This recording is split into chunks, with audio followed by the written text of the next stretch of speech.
Jay. Baka magdikit yan, gago. Live pala yung isa ground. Yung nasa taas. Ayan guys, hanggat wala tayong biyahe. Yan, intindi muna tayo ng ating daraanan. At itong wire na dinadaanan namin ay mababa. Inaabot namin ang container. Kaya habang walang biyahe, ating unti-untiin. Ayan na, tulong-tulong muna kami dito.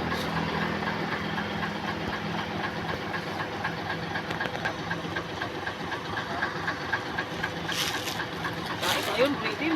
Ha? May pamutol ka dyan? Ayun yata yung sabi ng pakikita sa live eh. Alin dyan? Yung malaki? Wala yan, walang live pa rin yung isa na yun. Yung may balat? Oo.